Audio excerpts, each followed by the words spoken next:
What is up, everybody? It is me, Mike Vanderpool, with the Make It Happen podcast. This is the podcast where we talk to cool people doing cool things, and one of the coolest people I know here holding it down in T-Town is Diana Patton. Diana, welcome. Hey, thank you so much. I appreciate it. Appreciate it. You know, I have kind of I followed you on the periphery a little bit. I knew of you before I knew you. Right. And then recently we've bumped into each other a couple times. Actually. Yeah, we're gonna have a conversation here, half hour, give or take. Sounds good. I want to learn more about you and what you're doing. I mean, I've got a decent idea because of how visible and how public you are with the stuff you've got going on. But thank you for coming. Thank you. And then I love the title, Make It Happen. That's it. Tim Right? Polly, you know that Tame and Polly song? It's called Make It Happen. Make It Happen. That's why I keep singing it. You gotta have that. Okay. Well, they might charge me, so Yeah, probably. I'm gonna have to do my own version of it. Right. I could sing it. No, go ahead. I come from a place in the education space where I'm teaching students to take ideas and turn them into reality, right? Mm-hmm. So we would get together and talk through the design process. We'd game plan and come up, and then I'd just be like, okay, now go make it happen. Mm-hmm. And that becomes kind of like the mantra and what we need to do. It's I don't kind of know, like my life's anthem. There we go. I just make it happen. Because so many people talk about doing things, and I'm just like, you know what? Let's just freaking do it. Yeah. That bias towards action, that kind of sometimes gets me in trouble. I love that. So I'm going to start this off with a question that I've never asked anybody else before, but I think you can handle this one. Mm-hmm. Why are you you? I mean, I am me because I was born like this. I'm finally getting back to the woman that I was born to be, and which is pretty sensational. I came out laughing and really understanding that there was like I always say things like, but why do we have to do it that way? I'm a tinkerer. Mm-hmm. I'm like, well, I'm gonna just go ahead. There's treble, and then I'm like, dee, dee, dee, dee, dee, dee, dee, you know. So I feel I am me because I was born with an assignment straight from my creator to really allow people to understand what it's like to not always be accepted, but to really go out and make it happen. And I feel I'm me because no one else is me. I mean, I have my own blueprint, and I just feel that I have such a beautiful opportunity to express myself in a way that no one else can because it's me. It's my story. And I use my story and my life's in my inner knowing, because I have an inner knowing, right? It's called my spiritual truth. And what comes out of me is me. It doesn't have to have a title. It doesn't have to have a job experience. None of the outside stuff matters. It's all comes from within. Hey folks, thank you for checking out the podcast. We're going to take a quick break to thank one of our sponsors, because around here in Northwest Ohio, we believe in hard work, but we also know work shouldn't be harder than it has to be. Let me tell you about a local AI consulting and implementation team, Actual Reality Technologies. If you're a business owner who hates spending nights and weekends buried in spreadsheets, reports, and paperwork that should already be done, or if your people are stuck doing the same repetitive tasks over and over instead of focusing on the work that actually moves the business forward, that's where Actual Reality Technologies comes in. They build smart systems that automate your processes, monitor your operations, and surface answers without adding more work to your team. And they're doing it right here in Toledo, building technology in and for Northwest Ohio, helping local businesses run safer, smoother, and smarter. So if you've got processes you want to automate and problems you need solved, give them a call. Actual Reality Technologies, helping our community work smarter. You can hit them up at www.actualreality.tech. Let's get back to the Make It Happen podcast. So you said you were born this way, but you made it sound like you might not have been this way. No, because then I got in a culture, I got in an environment with a family, I became a part of a zip code, I became a part of a job, I got underneath some boss's negative narrative, you know, so I started taking on all these identities that really weren't mine. But they were there for me because it helped me learn I have a choice. I have agency. I could choose to be a part of that kind of platform, or I could spend the majority of my time understanding, but why do I show up like that? Because I would just show up like, what's up? You know, this is me. Right. But then everybody else is like, what is wrong with her? And then I'd be like, But then I'm like, What's that? Because that's what I love to do. Right. That's what makes me me. It's unapologetic. Mm-hmm. It's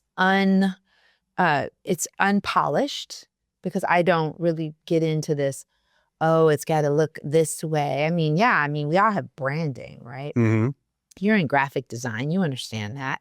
But I also know what makes me me is not duplicatable. Mm-hmm. No one can do that. Even AI can't. Mm-hmm. It tries, but it doesn't have my essence. It doesn't have my internal thoughts. It doesn't have my chemistry or lack of estrogen. We talked a little bit about that. We'll get about that later. Ladies, tune in. But yeah, so we have all of these things that make us who we are. Mm-hmm. But what really makes us who we are is really understanding that we were born with a very unique code. Right. And so therefore, it's our job to understand the code and get rid of some of the programs. Those are called programs that just need to be tossed in the trash. And the programs, I'm assuming like the stuff that you would come up. Your zip code, your family, your culture, your school, your title, people's perceptions of you, all that crap. I shouldn't call it crap. It's all learning. It's all good learning. Yeah, I think we have to go through it to get through it, to be better after That's what Nemo said. You got to go through it. You got to go through it, not over it. And that's Nemo's dad. Yeah, was that Nemo? I can't remember. Go ahead. Sorry. I can't remember either. I got a memory like Dory. That's so funny.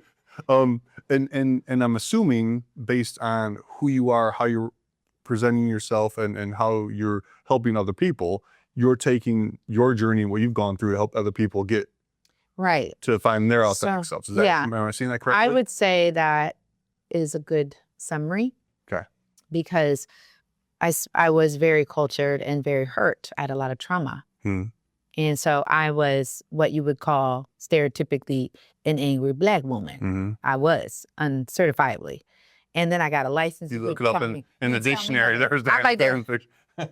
And I really wasn't identified as just strictly a Black woman. I had a white dad and a Black mom. So I was mixed race, but no one accepted that. So I was trying to identify myself as Black, which I do say I am a Black woman. But then the anger that I had was all based on programs. It was the way I was brought up. So I had to unravel that, unlearn that. Because everybody in my path was going to get, trampled, even me. So, because, we always self-destruct. Well, if you're on fire, you're going to burn yourself up. You're going to self-destruct, yeah. So that's pretty fascinating because, I want to say I have gone through some similar things, right? I was this tall. I was 6'4", 150 pounds, senior high school. Can't believe I was a mother scratcher. Thought everybody's looking at me, cared about me, and most people don't give a shit about people, right? We just put all that on ourselves at a certain point in time. So, and eventually I got to the point where I didn't care anymore. And now I'll show up in a meeting where everybody's got suits on and I'm wearing a hoodie because like, this is who I am. Right. And whether that hurts me or not, I don't care. I'm just trying to be who I really am and what I want to be. I really believe when you said, who are you? It depends on, I think, the persona, because see, your personality, and this is Dr. Joe Dispenza. I didn't create this. Dr. Joe Dispenza wrote the book, Breaking the Habit of Being Yourself, How to Lose Your Mind and Gain a New One. So he wrote, your personality creates your personal reality. So when you say, who are you? It's based on your personal reality. So your reality could be personal. It could be based on the hurt you've gone through, or it could just be this inner aspect of yourself that but whatever it is, it's a personality that you've taken on. Okay. Right. And that then forms your personal reality. Would you say that's a little bit of like the role you play based on the situation you're in? Yeah. It's all identity. Okay. Yeah, it's all identity. And so when you take on that personification, then it all has its own ecosystem. It all has its own, certain kind of things come to you. But I also believe, I'm of the mindset that you manifest whatever it is who you truly are. Okay. Not what you say. Okay. Because we're energy beings. We're people that are vibrational, energetic. And so we sometimes can take on certain personas or certain ways that may look a certain way, but it all based on who you are on the inside. Because everything I do comes from the inside out, not from the outside in. So anyways.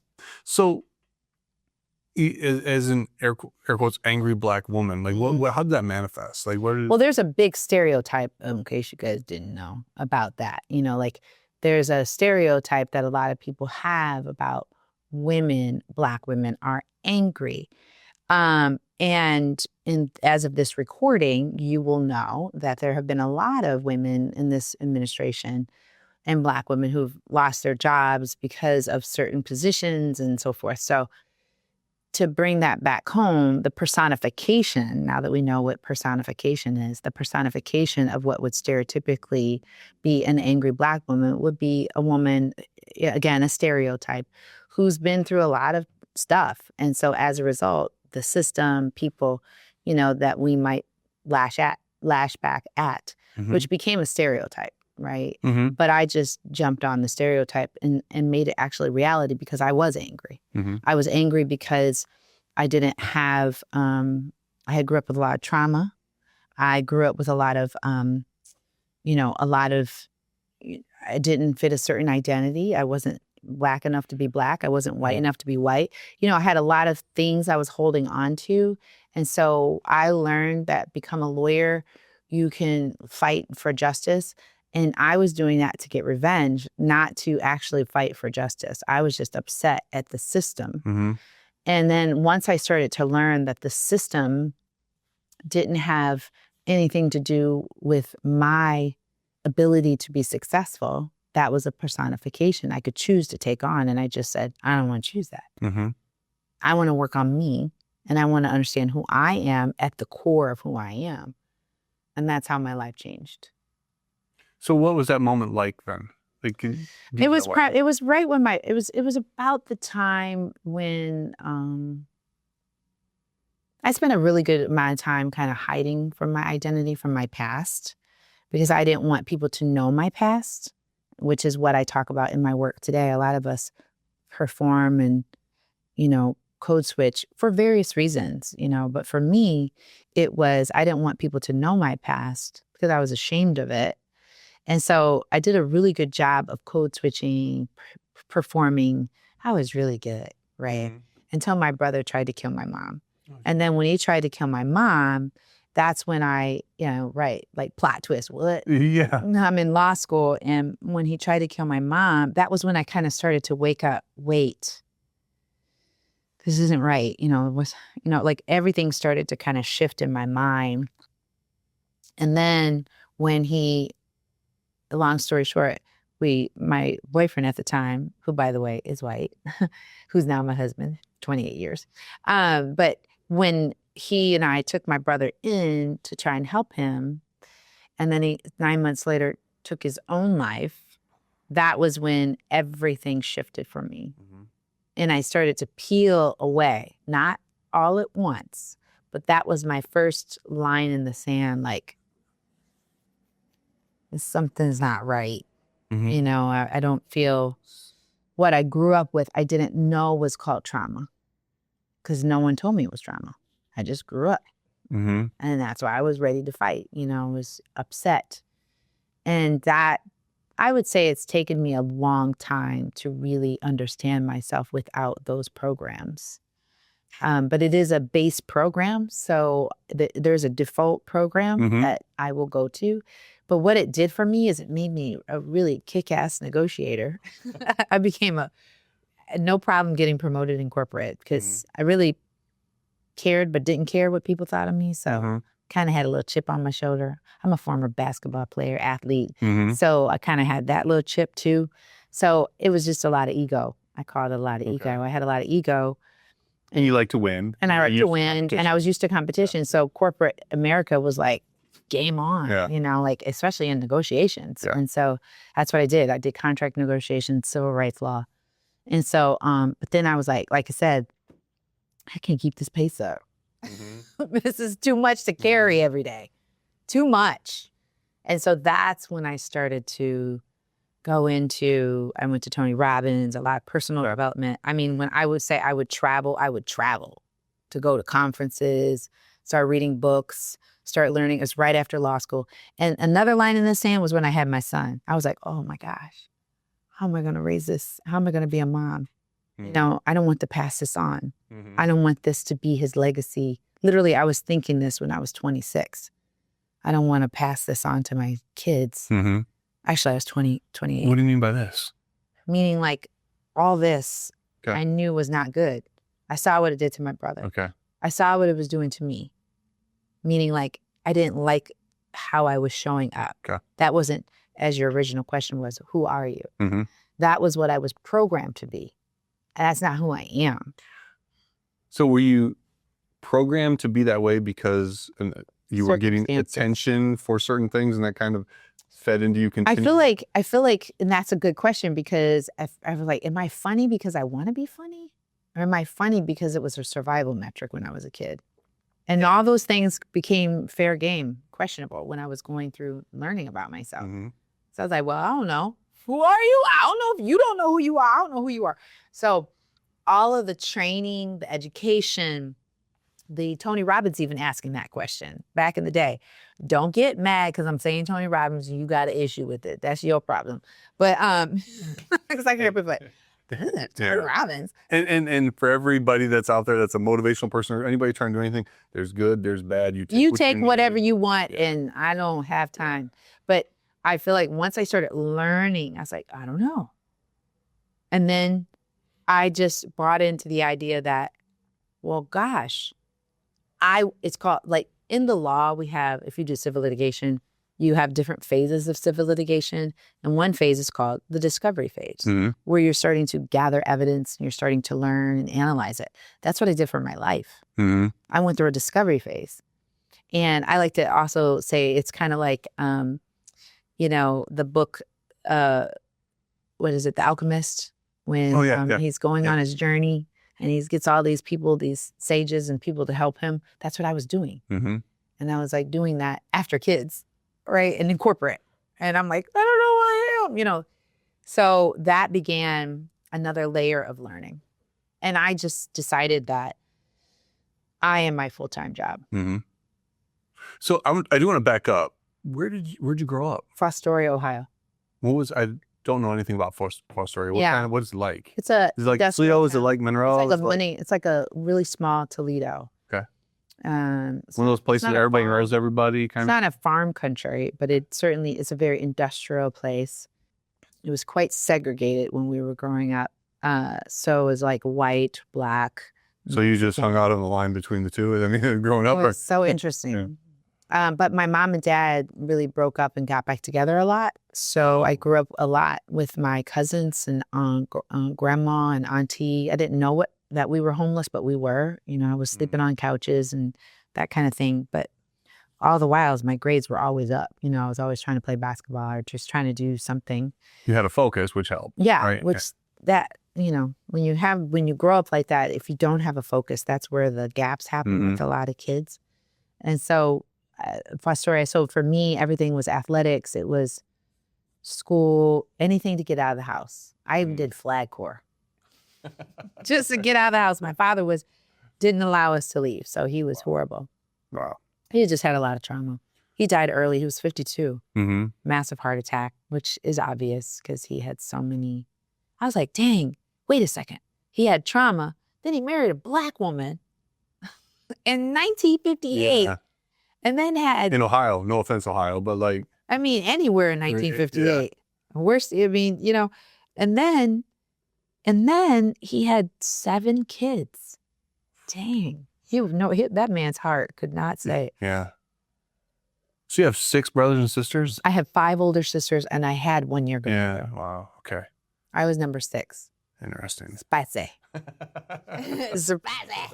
I see what my the third child is in our family. I'm like, oh, if it gets worse as you go down, you know. Yeah. Oh, wow. In fact, just the other day I was at this event and I got into this and they had this video or you know, the little cube where you could do photos and stuff like that. And I literally put on a show because that's what I would do as a kid. Well, look, that's just me. Yeah. So I am a comedian. I'm crazy, off the chart, and I love it. Yeah, and that's where like you and I is fairly similar, right? Like I didn't know how to grew up from divorce and weird economic situations as well, or different economic situations. I always thought I grew up watching Leave It to Beaver, and I thought that was normal, and my life wasn't that. So I always felt like I was, and then you had to do something to kind of draw attention away from some of that or what you thought people were thinking. So that's where you come into like the comedy and Comedy. it manifested me causing trouble more than anything else because my comedy was mostly picking on or making fun of other people. Okay. Yeah. So I didn't come from that school. My comedy was because we were teased a lot, right? So I was the person who would have probably wanted to kick your ass. You know, you were the person that thought you were probably the person that would have kicked my ass because I was a scrawny mother scratcher. So I was not in the popular group. You know, we went to St. William, which was a small Catholic school. So it was very cliquey and I didn't fit any of the groups. So I was what you would call an outlier. I'm an outlier. I don't follow crowds. I don't like doing conventional things. In 1970 to 2025, I'm still the same. I just don't, if I feel someone's trying to force me to do something, I tend to get a little. She's a little contrarian in you, right? Like a little. Yeah. And I just don't like that. And so that's something I had to work on. And I constantly need to work on that. You know what I mean? Like it's this, feeling I get that someone's trying to control me. And it made for an interesting marriage for 28 years, but we're getting there. Well, and I love my husband. I love my wife too, but sometimes she don't like me. I'll take a short break and then we will be right back. We'll come back to the more recent past of when you kind of started figuring out, I don't know what we would call it, casting off everything that you had put on you about who you thought you were, maybe to who you are now. Like, what was that process like? How did that? I know it started kind of from the situation with your brother, but what was the process was when I was at Owens Corning and I was working as one of the, I was working in the sourcing department and the chief legal officer asked me to run the United Way campaign. And I was there negotiating contracts and doing all kinds of things. And well, everything changed when he asked me to run the United Way campaign because he said that it was a real life campaign and we want to know your personal story. And up until that point, the only person that knew my personal story and was quite concerned was my husband. And I never told anybody. And that was when he asked me that. And that was very telling for me because I like sitting in the office just like this. And that's when I began to share my story. And that was the turning point in my life because that was the first person in public. And I also don't cry in front of people. Like, so I was literally crying and telling him my story. And he goes, can I go to the bathroom? I went to the bathroom and it came back.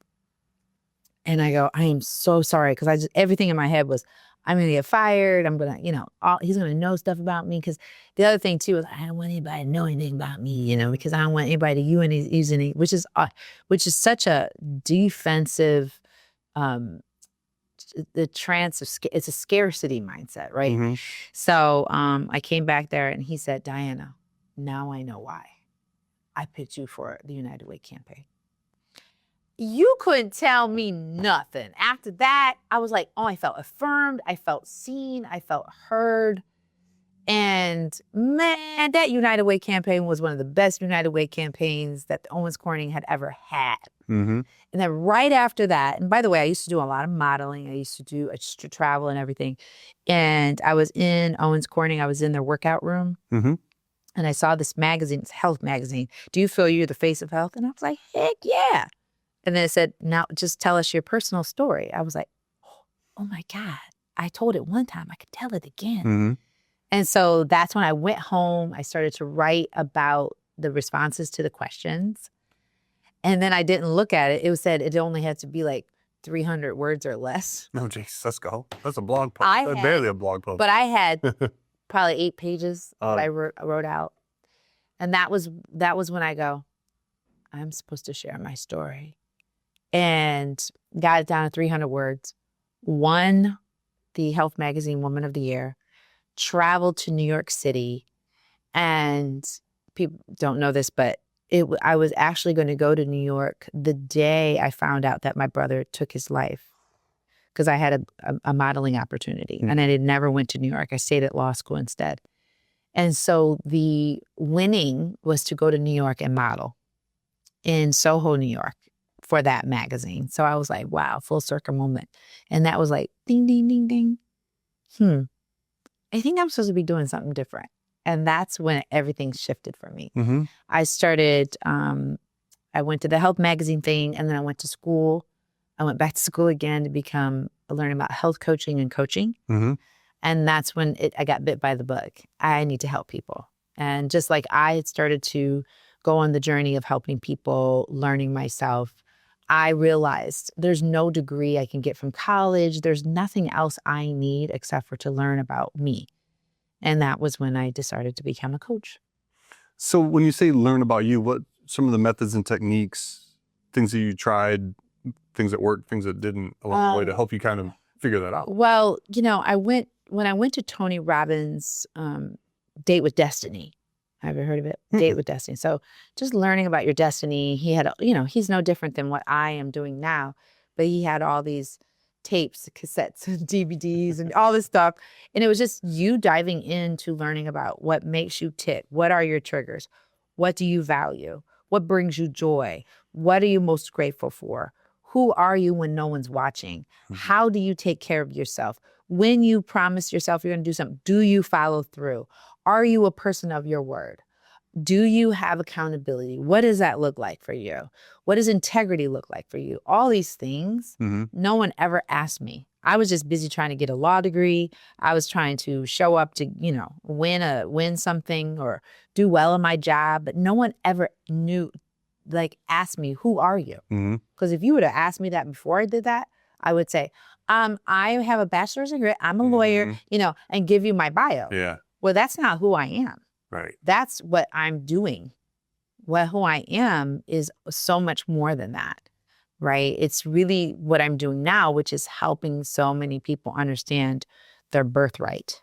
That's why I say I was born with it. I mean, it was given to me. It's put into my soul. I am a spiritual being having a human experience. I'm a spiritual being having a human experience. So that means that this is a body that I am going to be in for the rest of my life. But I also have a soul, a consciousness that is not going to die. Everybody talks about these different dimensions. Well, I'm going to go to a different dimension. Some people call it heaven. Some people call it nirvana. I call it heaven. So that means that there must be something that my body will go away, but I'll still have this. So that means that it was implanted inside of me. You follow me? So I need to know what that is, because there's a version of myself living out her dreams, her desires, her hopes in another dimension. So when I die, this earthly body goes away. I'll meet her, but I want to live her now. Right? So I don't want to, when I die, to look at that person and go, I don't even know who you are. I want it to be a twin, not someone I don't know. So you mentioned soul. I think you've mentioned God at least once or twice. You're a person of faith? I am a person of faith. I grew up in the church. So I was very religious years ago. What church? I mean, what Baptist denomination? Church. Okay. I was a Baptist church, Pentecostal, and then went to a Catholic school. I was so confused. So confused. We might be related, because I was Lutheran, Catholic, studied Taoism. I've tried them all. Yeah, I really love all of the different types of religion. Like I've studied so much, Muslim, and I've studied, Hindu. I've studied everything. But I am a person who just believes that I'm a spiritual being having a human experience. I do follow the tenets of Christ. And I'm very spiritual, not at all religious. Fascinating. So do you practice meditation? So everything that I do, like now, I have an academy that I teach, and I'll talk a little bit about that in a minute. But everything I do, I practice. So every day I get up, and before I do anything, I give thanks to God, and I give thanks for my life. I sit down. I have to go in the bathroom. It's just keeping it real. Just keeping it real, y'all. I go. And Everybody poops, I think. Everybody poops. But I don't do that first thing in the morning. Just keep it real. I mean, just keeping it real. Like for real. Do you? I'm just asking. Okay. For a friend. I do. So there you go. So I then sit down and I do my meditation. Okay. I do. Do you like guided meditation, or do you have Sometimes like? I do. I like Dr. Joe Dispenza's meditations. I like Thich Nhat Hanh, who is a former Vietnamese monk Mhm. who has Plum Village, and he's since passed away. But I'll do some of his. I do guided, but for the most part, I use high frequency wave music. Mhm. And I do my own meditation. And so I do that. After doing my meditation, I then journal. I journal my gratitude, and then I will go do a workout. I might do yoga one day. I'm a yogi. Mhm. Or I might go lift, or I don't run in the morning time, but I used to run in the morning time, former track college runner, but that's on every single morning. Mhm. With the exception of Sundays, because I typically keep that as a Sabbath, but that's what I do. And then I read. I pull away during the day to pray, to meditate, to repeat my affirmations. So I have a very serious behind the scenes practice. And then I spend a lot of time in nature, walking. If you are on my timeline, you follow me on social media, you know that, because I share that. And yeah, so those are my behind the scenes practices. I work predominantly in a lot of reading. I read constantly. I'm reading books. What do you read? Mostly my reading right now is Becoming Supernatural, How Common People Do Uncommon Things by Dr. Joe Dispenza. Mm-hmm. I just got done reading again Eckhart Tolle's The Power of Now, which I love. And those are primarily the books I have read. I started reading those books when I went to Tony Robbins, and I haven't stopped. I read leadership books for a living. I love leadership books, and I love books about service. I like autobiographies, but that's about it. Fascinating. So tell me about the Academy, and kind of obviously tangent to what you're doing to help folks. Yeah, it's a 12-week academy, and it's about mastery. So we have mindset mastery. We have personal development mastery, which is really your health and your habits. Well, let's back up then. What is mindset mastery? Is that just your thinking? So it's the way you think. So I believe that we can transform our minds. I believe that we can do that through a series of things, which I just talked about. But it's really understanding what the mind is capable of doing first. So I have to teach a little bit. The first module is assessment. It's diving in to do a discovery of yourself. Right? You are here. Yeah. So if you're not willing to do that, then I go, it's just not for you. Let's not waste our time. Because my academy is for executive level women. Okay. These are women typically 40 and up. These are women who've already made significant impact, and they're wanting to make better impact, deeper impact. So that's who I'm seeking in corporate women. And the reason why I know that is because, one, it's less likely they're going to ask me to, if they want it, they will want it. I like yes, no people. I don't like, well, I don't know. We'll see. Can I have a payment plan? I don't know. Maybe we'll do it in 2 months. You're not ready. Yeah. That's a no. Okay. So when I have my yes women, then I work with them in this assessment. And then we talk about mindset mastery. We talk about calling mastery. We're all being called. Okay. Your purpose? It's a purpose. Yeah. Okay. You got to know what it is. And you'll know what it is because you keep hanging up the phone on it. Because a lot of people know. When they get still enough, you start to know. Right? I don't know, but I feel like I should. Yeah, because that's your calling, dude. Stop, putting it on into voicemail. So anyways, there's that. And then we got personal development. Personal development is more so your habits.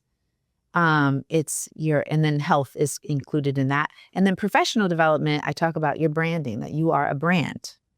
I teach women how to be themselves and to like who they are. Like, this outward stuff, this is my color, but I'm a brand. If you know me, you'll know, Diana, she does these headstands wherever she goes. Then she'll get up, she'll do the splits in the middle of and she'll just say stuff, that's my brand. And then I teach you how to write, hello, we got AI now. Actually, in my professional development, I talk about the difference between artificial intelligence and and authentic intelligence. And I talk about why we need to use artificial intelligence. So that's in professional development. And then we have an advocacy mastery, where it's learning how to speak up, share your truth, when to speak up, when to not, but to be an advocate. And then another module is service mastery, is to learn how to serve at the deepest level. First, by loving yourself to love. So I also talk about advocacy. I use this expression about justice, right? So like, in order to have real justice, you have to love yourself. Why is that? Because when you don't, then it's revenge. Okay.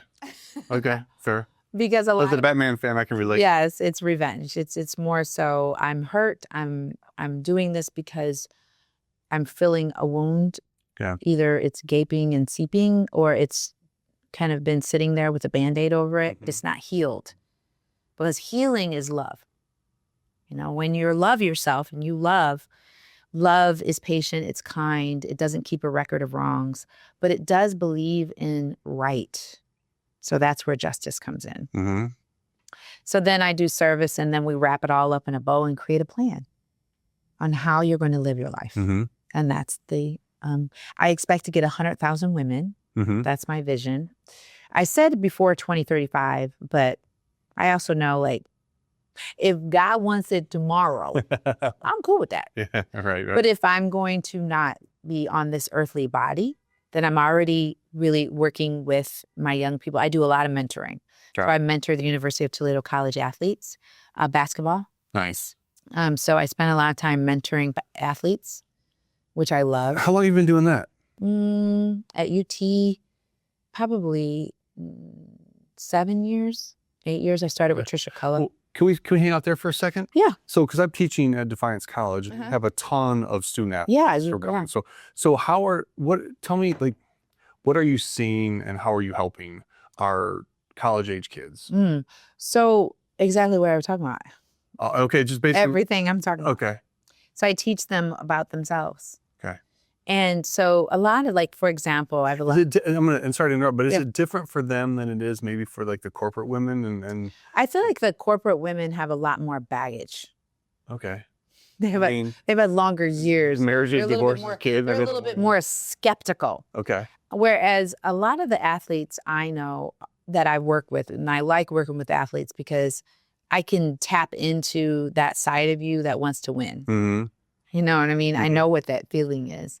So I'm like, if you want to win at life, you want to be able to do a play and not let that, you want to be able to let people know that they don't have power over you. They're guiding you, but they're not have power over you. In other words, that if you're down by 10, you're in the third quarter, it seems like everybody's frazzled. Who's going to be the one that actually brings the power?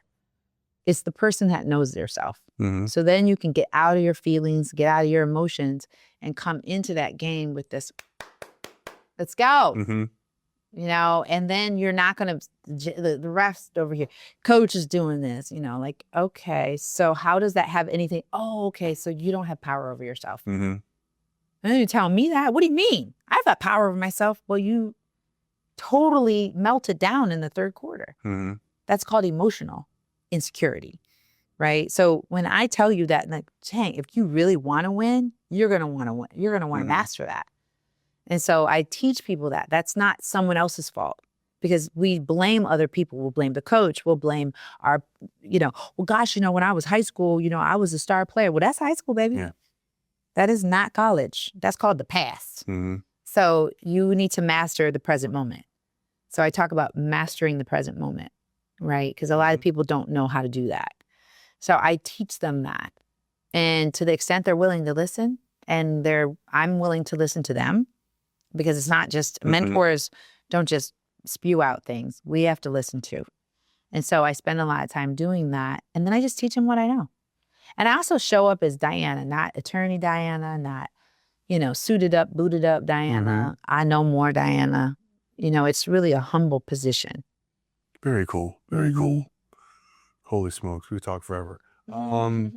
So let's go back to the academy. You're looking for people? Oh, absolutely. How do we make that happen? So if you are a woman who is in corporate, you are a VP level, executive level woman, and you're like saying things like, I feel like there's something more. I'm not really exactly sure how to do it, but I know this is not where I'm supposed to be. And you know that because you go to bed at night, you sit in your car in the parking lot before you go into the office, or you're on a Zoom meeting and you start to drift and you start to know this, and it won't leave you alone. And you wish it would, right? You wish it would just go away. And when you think about it, just be content with your job. But you know that there's something more. You also might be saying something like, and I don't feel right. Something's off, right? And that could be because you're going through a change and you don't know about that. And we talk a lot about that in the academy, in the personal development area, about your health and wellness.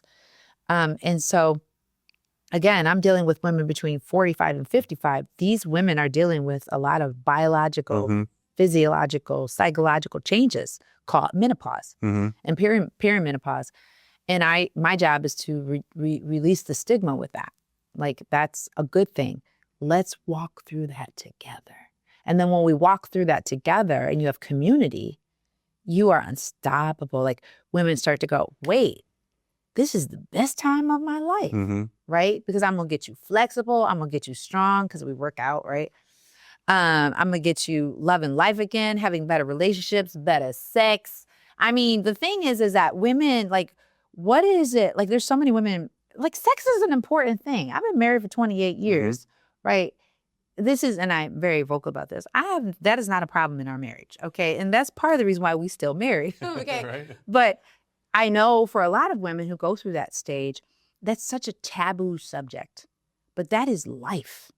That is called being a real human, right? Because we're given these things for certain reasons, right?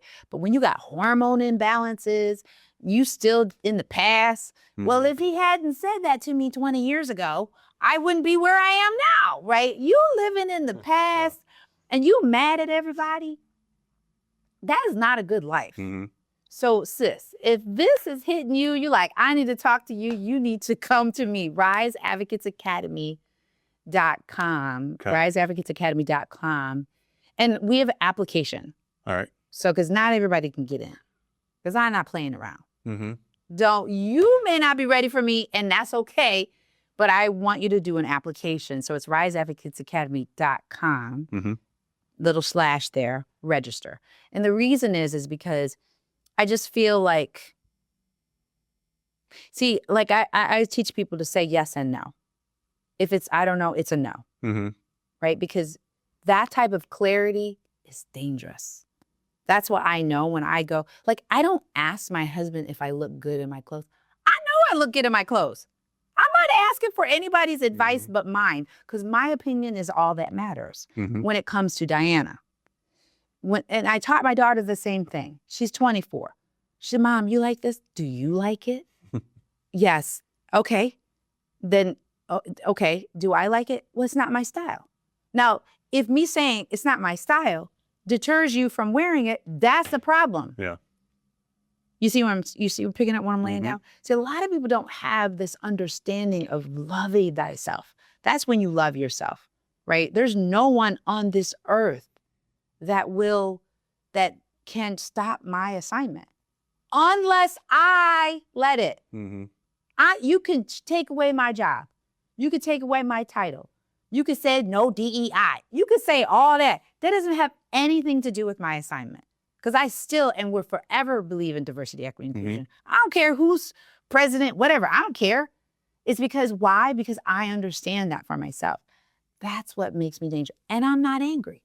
Now I'm really dangerous because I'm not going to let... If you get angry, they can control you with your anger. Right. Yeah, you can control me because I'm going to fly off on the hand. I have complete control of my emotional intelligence. And that's what we teach in the academy. And that's a pretty amazing thing. I started to learn this in Harvard negotiation school. I started to learn how to negotiate. And the key to negotiations is keeping yourself. When I know I've crumbled you, it's like any other sport. Like if you ever watch tennis You know when they're going down. You also know this in basketball. If you, I'm a basketball player, so you know this. You're a basketball player. Yeah. Like you can feel it. The energy shift. And then you look at people's faces and you're like, oh, it's over. Mm-hmm. They're done. Yeah, Because they're game's not over even there. before it starts. Game's over. Or the fight. Boxing's another one too. When sometimes you see somebody walk up, you're like, this dude lost the freaking. Yeah, it's because the way they look, the way they carry their body language, it's all about energy, right? And so women, we've got to learn that. And I'm not saying men don't either. It's just women have a lot more stereotypes. We have a lot more baggage. We have a lot more, certain systems and things weren't set up for us to be successful. Yeah, correct. So I'm really for that. That's my jam. Sweet. So you mentioned in your academy, what was the name again? Rise Advocates Academy. Rise Advocates Academy. RiseAdvocatesAcademy.com/register is where people go to get the real deal. I'm gonna try to get on the cheap right now for my wife. Right. She's about that age and running up into it. So what is going on with this premenopause stuff? What is it? How can I help my wife? So this is a great question. How can you help your wife and you have a best relationship that you ever had in your entire life? That's a good thing to say, right? Women need to understand that we've been designed to have various cycles in our life. Once we reach an age of maturity, we start cycling, right? For the opportunity to have childbirth. The problem is that medical science never really took time to research beyond that, what then happens to a woman after that time period. So unfortunately, our mothers, our grandmothers, and everyone before that who went through this stage called perimenopause and menopause were just told they were a little kind of off. Something's wrong with them. They went a little crazy. And here's why. They didn't take the time to research that. If you look up in, not that you would probably look this up, but in any peer review articles or studies, there are no studies. Now, just so you know, there are a lot of studies about men who can't get it up. Okay. Testosterone. Yeah. Lots of that, but not for women post childbearing stages. Okay, so let's clear that up. So it's not anyone's fault. No one knew. Okay, so let's get into the math a little bit. So once a woman reaches a certain level, they start to have the ovaries, and they have these eggs, and the eggs start to kind of like go away. Why? Because not needing it, because we're not really bearing children. And about 35, women start feeling like, feel a little off. Something's not, right. And that's because the brain communicates with the ovaries, the hypothalamus and the pituitary gland communicates with the ovaries to say, produce, right? And then once that's not there, what starts to happen too is the estrogen and progesterone. Estrogen makes you feel, lively, and progesterone, like those two chemicals together as hormones begin to deplete. And what that does is it causes the brain to kind of get a little foggy, gets a little out of whack, starts to make you feel a little not yourself. And what that then begins to do is sets off a whole firestorm that makes you feel like you're in fight or flight. It makes you feel like you're out of sorts. And in return, you start losing sleep. Right? Cortisol levels start to increase and you start losing sleep. You feel like brain foggish. Your metabolism kind of starts to get a little altered. So you start putting on a little bit of weight. And that then also causes you to feel out of control. And so as a result, women who were wanting to feel better, and guess how much they teach this in medical school? Right? Because there's no articles, there's nothing talking about. That's changing over the last 2 years. So it's going to take a while for that to catch up. It's going to take a while to catch up. So here's the other thing too. At the same time, you're in corporate America trying to be at the top of your game as the vice president of your department or of your company. So who's going to talk about that? Nobody. Because then you don't think I can do my job. You see the catch-22? Yeah.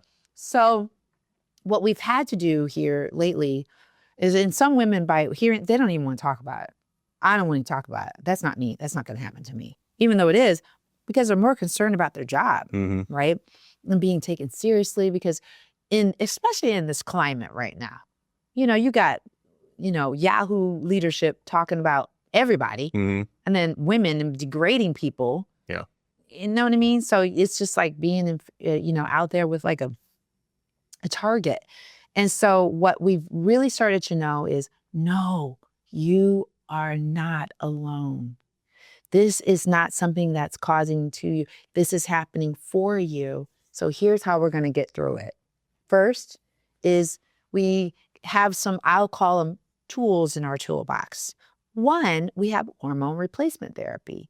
You might be someone who could benefit by getting estrogen or progesterone that you can get that helps you calm that down and then gets you feeling like yourself, right? To get some sleep, reduce the hot flashes.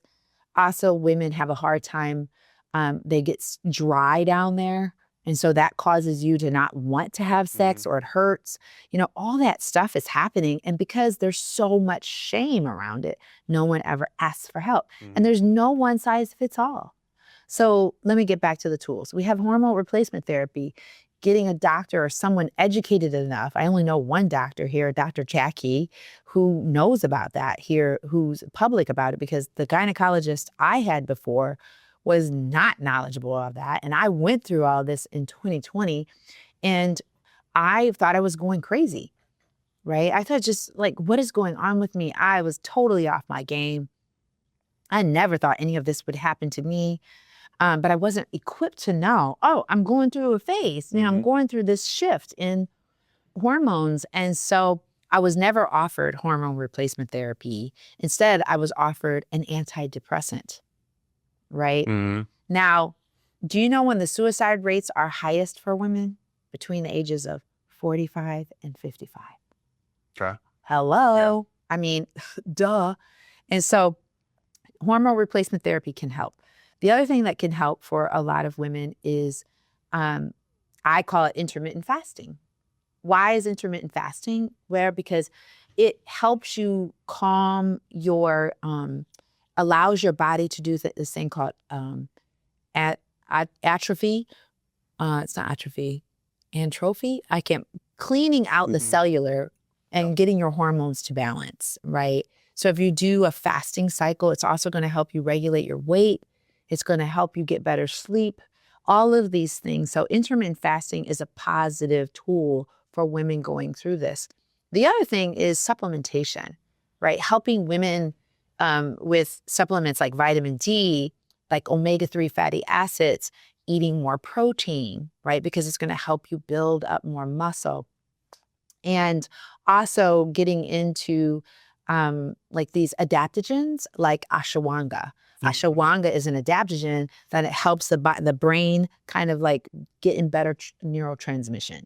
So what is it though? Is it a herb? It's called an adaptogen, and it is an herb. Okay. It comes from an herbal family. And so ashwagandha is one of those things. And so I take that regularly.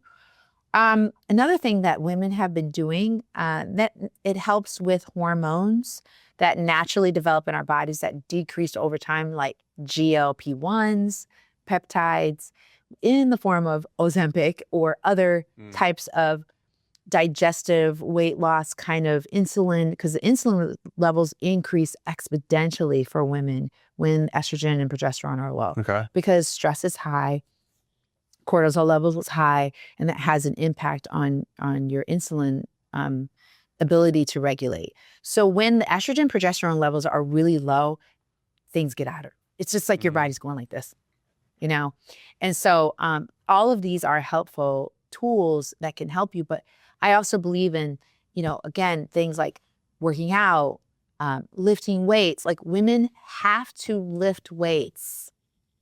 You have to lift, you have to keep your muscles because you need that for so many reasons. And that's why your protein intake has to be higher. And so a lot of women who were very sedentary before this stage. Yeah, they got a little bit of work to do. They got a lot of work to do, because if you were sedentary, like completely sedentary, and this is the thing I think, you've got to be active. Like you have to be active, like walking, working out, lifting weights. Because by the time you get to this stage, it is doubly hard. I've heard of women within a week gain 20 pounds because it just goes. Yeah. Because I know I woke up and I was like, wait, what is going on? You know, it's just all of a sudden it shifted. And I'm thinking, I'm Wonder Woman. Yeah. Ain't nothing gonna happen to me. I work out like a queen. Dude, it came in and it was just like, hello. And so I realized that you've got to educate. Let me give you some books. Fast Like a Girl. Fast Like a Girl. That's by Dr. Mindy Pelz, Okay. P-E-L-Z. Phenomenal.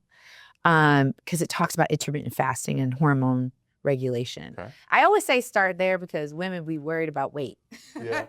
It's like weight is the number one driver for a lot of people. If you don't feel good, it's harder to do good. Exactly, right? Yeah. So I feel like that's a great place to start.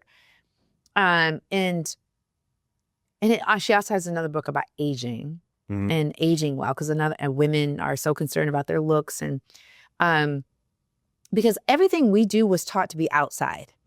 Your makeup, your face, your wrinkles, posture, your hair color, you know, your nails, you know, the way you look, your clothes.